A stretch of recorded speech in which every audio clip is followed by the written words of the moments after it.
Last week we looked at the basic actions for NARM 68 and this week we're back for episode 4. So without further ado, let's jump down to the gaming table and check out the advanced actions of NARM 68. So back in episode 2 we looked at the turn sequence, and a part of that turn sequence was to draw a token out of the pot for our advanced actions, and that number would give us what we could use within our turn.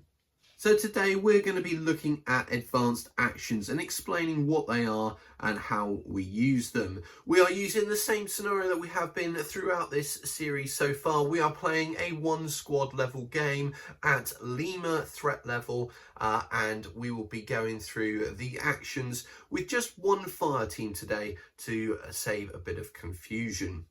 So first up, the first advanced action we're going to look at is the sprint, and this is a faster form of movement than we saw in the basic actions where we only had cautious movement. With the sprint advanced action, we have two options. We can either measure 10 inches and move our figure 10 inches, or we can roll 2d6 and add on 4 inches to get the distance.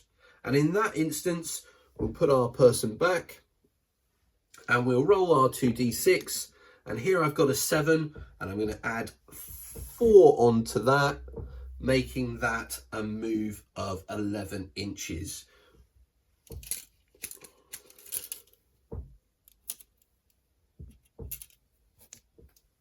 When you're moving at a sprint, it's obviously up to the player to decide which option they want, but on average, rolling 2d6, on average you're going to get 7 more times than any other number, and therefore with the +4 you're hopefully always going to get at least 11 inches, but you might not, or you might even get more. So it is a bit of a gamble, and one that comes down to the player at the end of the day.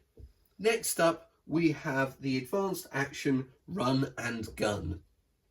Now the aim of this is for a model to be able to move and shoot, and for this a model will be able to either move first and then shoot, or shoot and move second.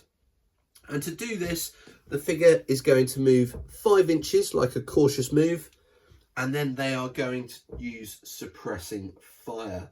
And suppressing fire we will cover in a later episode with the firing actions. Next up, we're going to look at advanced actions which look specifically at firing options. And the first of which we're going to look at is targeted fire.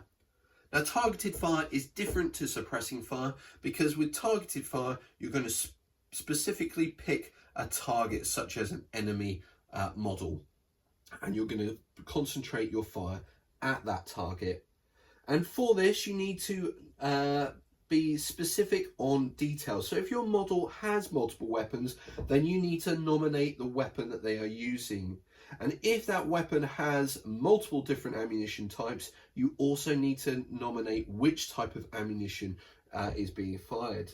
So for example, somebody with an M79 grenade launcher might also have a pistol. You could select the M79 launcher, and you could then also go into the different types of ammunition such as HE versus canister. So be specific when doing your targeted fire. And next up we have the covering fire advanced action.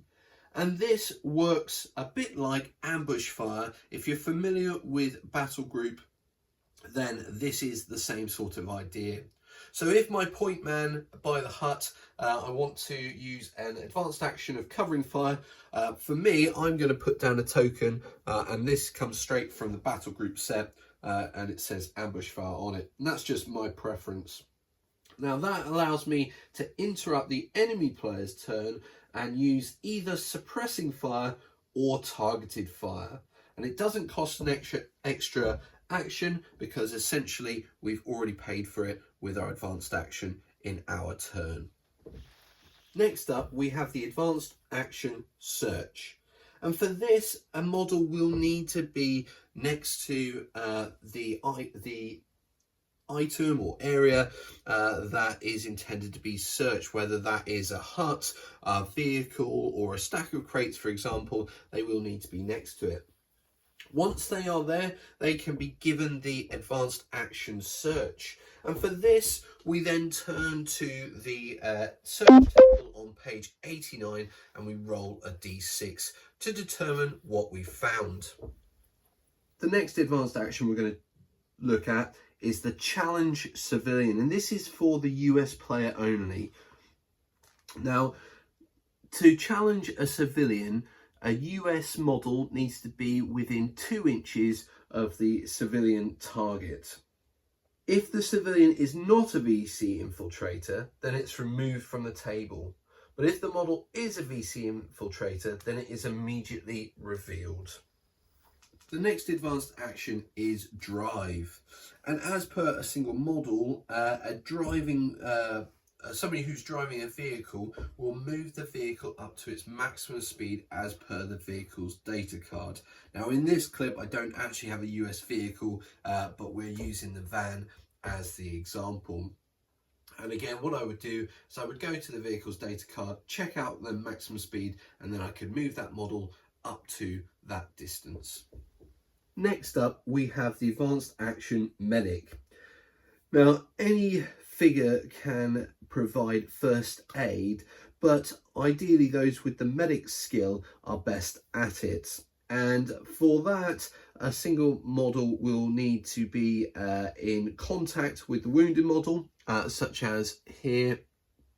And then they will need to refer to page 28 as to what the first aid action is, and we will cover that in a later video.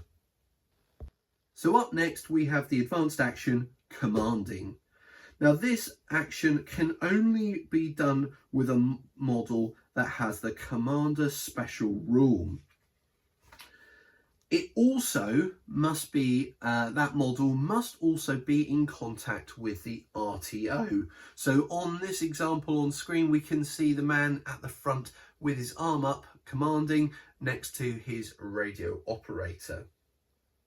Now, once those two things are happening, basically these two models are gathering information, giving out orders and instructions. So they have two options at this point. The player can choose to add 2 to the current total of advanced actions allowed in this turn, essentially sacrificing 1 to gain 2. Or the commanding action allows the player to add 3 to the current total of basic actions allowed in this turn. So in this instance, sacrificing one advanced action for 3 basic actions. So next up, we have the advanced action request support fire. Again, this can only be given by a model that has the commander special rule, and they must be in contact with their RTO. Essentially, these two models are in contact with the HQ, who in turn are ordering up some support fire. And the support fire action will be covered in a later video when we go through how to do support fire. Next up, we have the advanced action courage under fire. So first of all, this action can only be given to a pinned model. So here at the top of the screen, we have a figure that is pinned. Secondly, in order to, once you've given this order to somebody that's pinned, you then have to take a morale counter out of the pot and add it to your morale pile. Once that's been done, you then need to take a resolve test for the pinned model. And this is basically a test to see whether he can be unpinned and then carry on with another order. Now, to find out about the resolve test, check out page 40 and 41 in the rulebook. But once you have taken that resolve test, if they pass, the model is unpinned and immediately can be given a basic or advanced action this turn. However, if they fail, then the model remains pinned and cannot be given any other actions this turn. And finally, we move on to the last advanced action, which technically is a hazard, but it is the ammo check. And a single advanced action that a player may request that a model that has used a hazard action to return fire makes an ammo check. And we will go into this in more detail in next week's episode when we have a look at hazards. So there we have it, a slightly longer episode than usual, just a lot more advanced actions to get through than in previous episodes. I hope you're all enjoying this and finding this series very useful and helpful. If you are, do please hit the like button and drop a comment below. If you haven't subscribed yet, do consider subscribing to the channel. It does help support the channel in many ways. So as I said, next Wednesday's episode will cover hazards. If you're interested in the Wild West and gaming the Wild West, then do check out my video on Sunday where I'll be playing the third and final scene of the act from the Dead Man's Hand rulebook that we've been playing through. We shall see how that little mini campaign ends. And until next time, take care, stay safe, and we'll see you soon.